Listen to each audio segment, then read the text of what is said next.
আসসালামু আলাইকুম। আজকে আমরা আসছি আমাদের আর&ডি ফার্মে। আজকে 23শে আগস্ট 2024।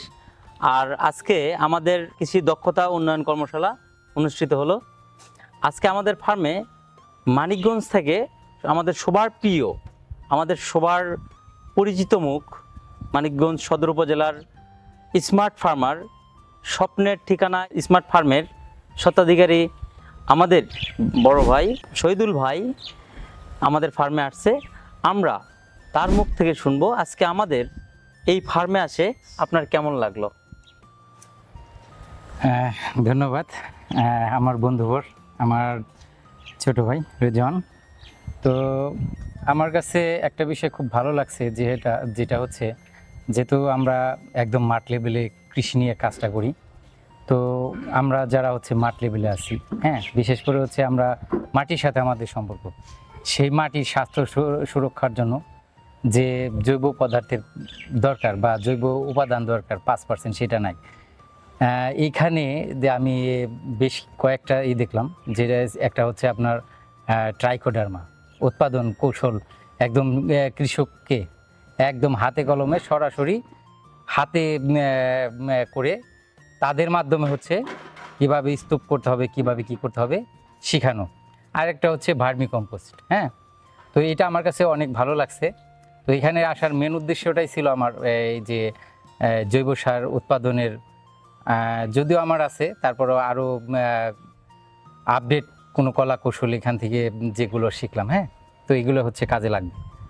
আচ্ছা শহীদুল ভাই, আরেকটা প্রশ্ন করি, সেটা হচ্ছে ধরেন আমাদের এই আপনার কৃষির দক্ষতা উন্নয়ন কর্মশালা আজকে প্রথম ব্যাচ। আমরা চেষ্টা করেছি যে প্রত্যেকটা স্টেপে স্টেপে সবাইকে বুঝে দেওয়ার জন্য, বিশেষ করে সবজি চারা উৎপাদন এবং রোগবালাই সম্পর্কে এবং সার ম্যানেজমেন্ট, তারপর আমাদের আর&ডি ফার্ম যেই ভেজিটেবলগুলো আমরা চাষ করছি সেগুলো দেখানো, জৈব সার দেখানো, বেড করার, মানে একটু যেটা আমরা শিখালাম।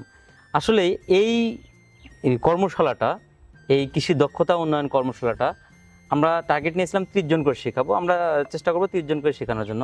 এই জিনিসটা আমাদের দেশের কৃষকের জন্য আপনি কিভাবে দেখছেন? এটা আসলে আমাদের দেশে মানে আপনার জায়গা থেকে আপনি কিভাবে নিচ্ছেন যে আসলে কর্মশালাটা করা দরকার, না করা আমরা এটা কন্টিনিউ করব কি করব না, কিংবা কি করা যায়, কিভাবে দেখছেন আপনি? ধন্যবাদ ভাই। আসলে বিষয়টা হচ্ছে, যেহেতু এই এই একা ভালো না, আমি সবাইকে নিয়ে ভালো থাকবো এবং দেশটাকে কাঁধে কাঁধ মিলে সবাই দেশটাকে এগিয়ে নিয়ে যাব, যেহেতু এটা উদ্দেশ্য। হ্যাঁ, তো আমার দৃষ্টিতে হচ্ছে এই আসলে একদিনের কর্মশালায় হয় না। কারণ হচ্ছে যারা বিভিন্ন জেলা থেকে দূর দূরান্ত থেকে আসে, হ্যাঁ, তাদের আসা যাওয়ার একটা আছে, ব্যাপার আছে। আর সাধারণত একটা কৃষির বিষয়, কৃষিটা হচ্ছে প্রাথমিক বিজ্ঞান। হ্যাঁ, এখানে জানার অনেক কিছু আছে। তো এই একজন নতুন উদ্যোক্তার যারা আসবে, তারা তো অবশ্যই নতুন উদ্যোক্তা আসবে। হ্যাঁ, অবশ্যই। তো তাদের জন্য কমপক্ষে তাদের জন্য 3টা দিন সুযোগ দেওয়া উচিত। ধন্যবাদ ভাই, আপনার মতামতের জন্য ধন্যবাদ। কিন্তু আমরা যেটা চিন্তা করেছি, কৃষকের কস্টিং চিন্তা করে কিংবা উদ্যোক্তার কস্টিং চিন্তা করে আমরা একদিনের কর্মশালাটা চালু করেছি। কারণ আপনারা জানেন, আপনি তো নিজেও, আমরা 1500 টাকা করে যেই চার্জ নিই, আমরা 30 জন করে পার্টিসিপেন্ট নিচ্ছি, যে 30 জন 1500 টাকা করে, আমরা ওই কস্টিং মিলাই কিন্তু আমরা প্রোগ্রামটা সাজাইছি। সেক্ষেত্রে যখন আমরা 3 দিনের করতে বলছেন, কস্টিংটা কিন্তু অনেক বাড়ে যাবে। সেক্ষেত্রে কৃষক আসলে এইখানে যারা আসবে, দেখেন আপনার, আমরা যখন একদম শুরুতে, আমাদের শুরুতে যখন 2012 সালে বা 2010 সালে আমরা যখন শুরু করছি, তখন উপজেলায় যখন ট্রেনিং গেছি, আপনার হচ্ছে 500 টাকা ভাতা দিছে আর হয়তো 1 প্লেট বিরিয়ানি দিছে, হয়তো ওই লোভে। কিন্তু এখন এইখানে যারা আসছে, যদি মানিকগঞ্জের হিসাব করি, এখানে আসতে আপনার আসা যাওয়া হচ্ছে প্রায় 3000 টাকা খরচ হবে। তারপরে যদি ফি বাবদ আরো 1500 টাকা দেয়, যদি এই 4500 টাকা দিতে পারে, তাহলে এই 3 দিনে কিন্তু তার আর আসার খরচ, যাওয়ার খরচ নাই, এই খরচেই। এখানে হয়তো আর এক্সট্রা কস্ট লাগবে হচ্ছে আপনার থাকা, হোটেল ভাড়াটা লাগবে, হ্যাঁ, খাবারটা, আদার্স অল্প কিছু। আপনার একদিনে যে পরিমাণ আপনারা ফি নিচ্ছেন, এখান থেকে আপনার হয়তো এত লাগবে না, আর 2 দিন অ্যাড করলে লাগবে না। এতে করে একটা যে কোনো একটা বিষয়ে, হ্যাঁ, যদি আমি ভার্মি কম্পোস্ট আপনার যদি উৎপাদন কৌশল শিখান, পুরো একটা দিন লাগবে। যদি ট্রাইকো কম্পোস্ট উৎপাদন কৌশল শিখান, পুরো একটা দিন লাগবে। আবার যদি বলেন যে নিউট্রিশনের ঘাটতিতে চিহ্নিতকরণ, হ্যাঁ, ঈদে একটা দিন লাগবে। এইভাবে যদি করা হয় তাহলে আমার মনে হয় এখানে যদি 30 জন আপনার যদি 3 মাস পরও 30 জন আনেন, এই 30 জন আপনার বাংলাদেশে তারা একসময় লিড করবে। ধন্যবাদ। আসলে আমরাও চিন্তা করেছি যে আমরা এই ট্রেনিংটা কিভাবে বাড়ানো যায়। আমরা ম্যাথটা মানে সময়টা আমরা 1 দিন না হলে 2 দিন কিংবা 3 দিন করার।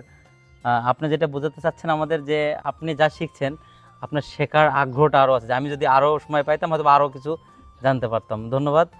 আর আপনি আমার বড় ভাই, আসলে গর্বের, আপনি অনেক পরিচিত মুখ। আপনার শেখার এখানে কিছু নাই আমি যতটা জানি, কিন্তু আপনার যেই আগ্রহটা এটা আসলে অনেক বড়। এটা আসলে একটা উদ্যোক্তা হওয়ার জন্য খুবই ভালো। আমি নিজেও একজন কৃষি উদ্যোক্তা, আমিও কোথাও কোনো কিছু হইলে আমি চেষ্টা করি সেখানে অ্যাটেন্ড করার। আর সবচেয়ে বড় কথা, আপনি আমাদের জানা মতে বাংলাদেশে যদি 100 জন কৃষক থাকে তার মধ্যে আপনি একজন লিড ফার্মার কিংবা বলো এলিট ফার্মার যেটাই বলি আর কি। এটা আসলে আমাদের জন্য গর্বের যে আপনার মতো উদ্যোক্তারা আমাদের R&D ফার্ম যখন ভিজিট করতেছে, আমাদের অনেক বড় এটা পাওয়া। ধন্যবাদ। আসলে হ্যাঁ। বিষয়টা এরকম না ভাই, আসলে মেন হচ্ছে যে আমাকে শিখতে হবে। হ্যাঁ, তো হচ্ছে এই গ্রিন ওয়ানের যে স্বত্বাধিকারী আমার বন্ধুবর, আমার ছোট ভাই রেজন, অন্তর থেকে ভালোবাসি। তো যখন দেখলাম যে একটা নতুন একটা শুভ কাজ এবং সেটা হচ্ছে দেশকে ভালোবেসে করতেছে, হ্যাঁ, অবশ্যই। তখন আমার ব্যক্তিগত থেকে আমি হচ্ছে বললাম যে জি হ্যাঁ, আমি এখানে থাকবো। এখানে একটা প্ল্যান হবে যে এইভাবে হচ্ছে উদ্যোক্তাদের হচ্ছে প্রশিক্ষণ দিতে হবে। এইভাবে দিলে হয়তো যেখানে আজকে যে যারা 30 জন আসছিল, যদি এই 30 জন যদি আগামী 2 বছর পর তারা হচ্ছে সফল হয় বা যার যার নির্দিষ্ট জেলা থেকে তারা লিড করে, হ্যাঁ, যারা সফল উদ্যোক্তা হবে, এটাই হচ্ছে সার্থকতা। ধন্যবাদ ভাই। আমরাও চেষ্টা করছি দেশের জন্য কাজ করার, সাধারণ মানুষের জন্য কাজ করার এবং কৃষির জন্য কাজ করার। ইনশাল্লাহ আমরা আবার পরবর্তী কোনো এক সময় চেষ্টা করব ভাইয়ের, আমরা সেই মানিকগঞ্জে গিয়ে ভাইয়ের প্রজেক্ট ভিজিট করব এবং আমরা আশা করব যে ভাই আমাদের যে প্রোডাক্টগুলো ইউজ করে এবং ভবিষ্যতে করবে সেগুলার কি রেজাল্ট হয় সেগুলো আমরা তুলে ধরবো ইনশাল্লাহ। আসসালামু আলাইকুম।